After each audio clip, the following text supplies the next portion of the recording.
Hello! This is Mr. Choco Guy in Japan and welcome to another video! So, andito tayo ngayon sa aking higaan. Just chilling right now. It's summer. It's so hot. So, I'm actually turning my electric fan right now kasi tipid tayo sa kuryente. Masyadong mahal. Buti na lang my electric fan doesn't make like noisy sound. So, medyo okay siya. Mas magandang technology dito. So, today's video, we're going to talk about my expenses of coming here in Japan when I was a student. So, I never really tell everyone about how much or how expensive it was coming here in Japan. So, in this video, I'm gonna tell you the process and how much it cost coming here in Japan. So, please stay tuned to this video.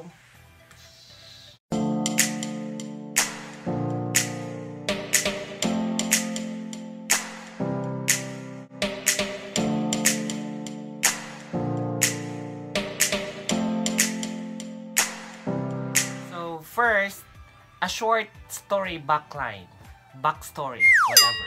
So, nasa Davao City before, studying for masters, and then yung feeling na nasa 20s ka na and you kind of felt lost about what you're gonna do with your life.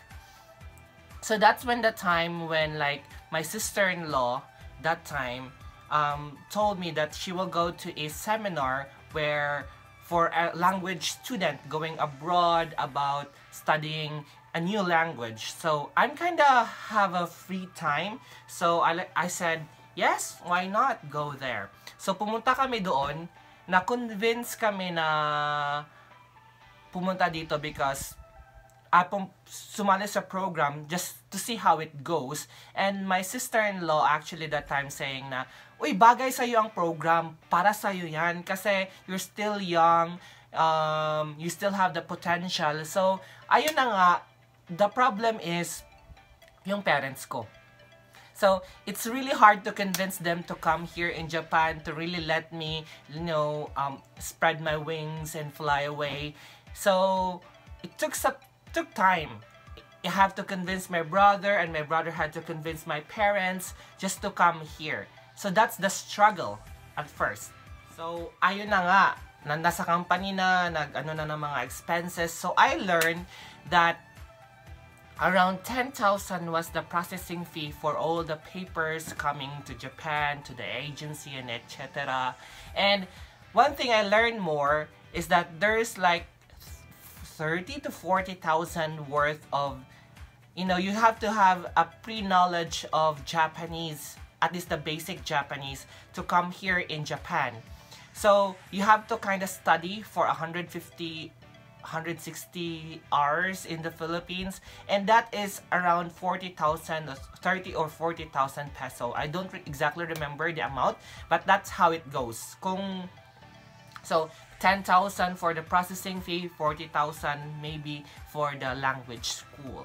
So around 50,000 yung initial cost niya. Pero hindi siya isang buuhan lang, parang pwede mo siyang half-half kasi hindi pa naman guaranteed na makakapunta ka talaga sa Japan. So, after all of that, nag-process na nga ng papers. Medyo nagka-aberya on some papers kasi kailangan ng show money that's around 500,000 peso in your bank account. And sinong may 500,000 peso sa bank account? Diyos ko, ganun kalaki. And although my parents are both professional, wala kami ganun kalaking always na nakalagay sa bank account. And also, merong requirements na yearly annual income which is around 700 or 900,000 peso. So, my parents are both professionals, pero hindi namin na-achieve yun. So, yun yung problem. Pero, yung agency, meron silang ways, pero ayun na nga, kailangan ka magbayad again. So, another 5,000 peso for processing those papers, I think. So, hindi ka pa nakakapunta ng Japan, gagasto ka na ng 55,000 peso or maybe 60. Kasi syempre mamamasahe ka pa papuntang school, pagkain mo pa and everything. And the agony of waiting for your COA, mga ganun bagay. So after that, dumating na nga yung COE ko and all the agony is already done. So dadating na yung ano mo, yung what do you call that? Yung magkano ba yung babayaran mo yung for the school. So in-apply ko kasi is 6 months tuition and 6 months dormitories. So for tuition, that's around 300,000 yen, and for sa dorm din around roughly 300,000 or 320,000 yen. So it cost around, in peso, the overall it cost around 350,000 peso or 400,000 peso. Almost 500,000 na siya. Not to include the prior expenses to that. Plus, ayun na nga, nakabayad ka na ng tuition. So, kailangan mo namang pumunta ng Japan. So, the plane ticket that time, medyo expensive siya kasi I have to go to Manila and go to Japan. So, that cost me nearly about 25,000 peso kasi medyo late na dumating yung ano yung magkano yung bills na babayaran, tapos kailangan ng pumunta doon Japan medyo mabilisan. So, ayun na nga, wala masyadong time to prepare for like to book a ticket kasi hindi natin alam kung kailan tayo pupunta ng Japan.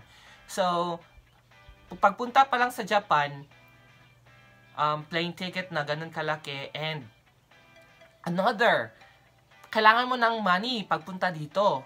Kasi it's not gonna be a guarantee that you come here, magkakaroon ka agad ng part-time. And also, rules here in Japan na pag mag-work ka ng this month, sapo nag-work ka ng January, ma-receive mo ang first sahod mo on the end of February. So, 2 months ang hihintayin mo sa first sahod mo. So, dapat yung money mo magstay up to 2 months or 3 months much better. So, yung dinala ko ditong money is around 50,000 peso.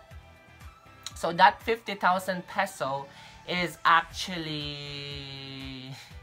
lasted for 2 months. Kasi yung ginawa ko, 40 kilos na baggage yung sa bag ko.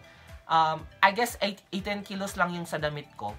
And then the rest are sardinas,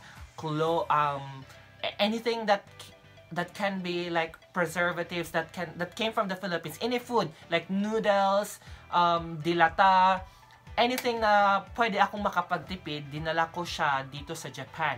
So that actually helped me a lot with the expenses kasi mahirapan din ako mag-adjust sa food dito kasi masyadong matamis at first. Hindi pa siya yung lasa ko talaga kasi I don't really eat Japanese food. So, ayun na nga, yung lahat ng expenses of coming here, that's around 500,000 peso, maybe 500,000. So, merong ibang agency or ibang school, depending sa program mo din, na medyo mas mura din yung tuition nila. Kasi yung school ko medyo medium siya sa kamahalan. And yung agency ko rin, medyo mahal. So, yun na nga, yun yung kailangan yung i-prepare. Pero that's from the beginning to end na ha. So, roughly 400 to 500,000 peso. So, not assuring your future. Kaya nga, I advise people, when you come here, you have to be sure. You have to have an plan A, plan B, plan C of what you're going to do in the future.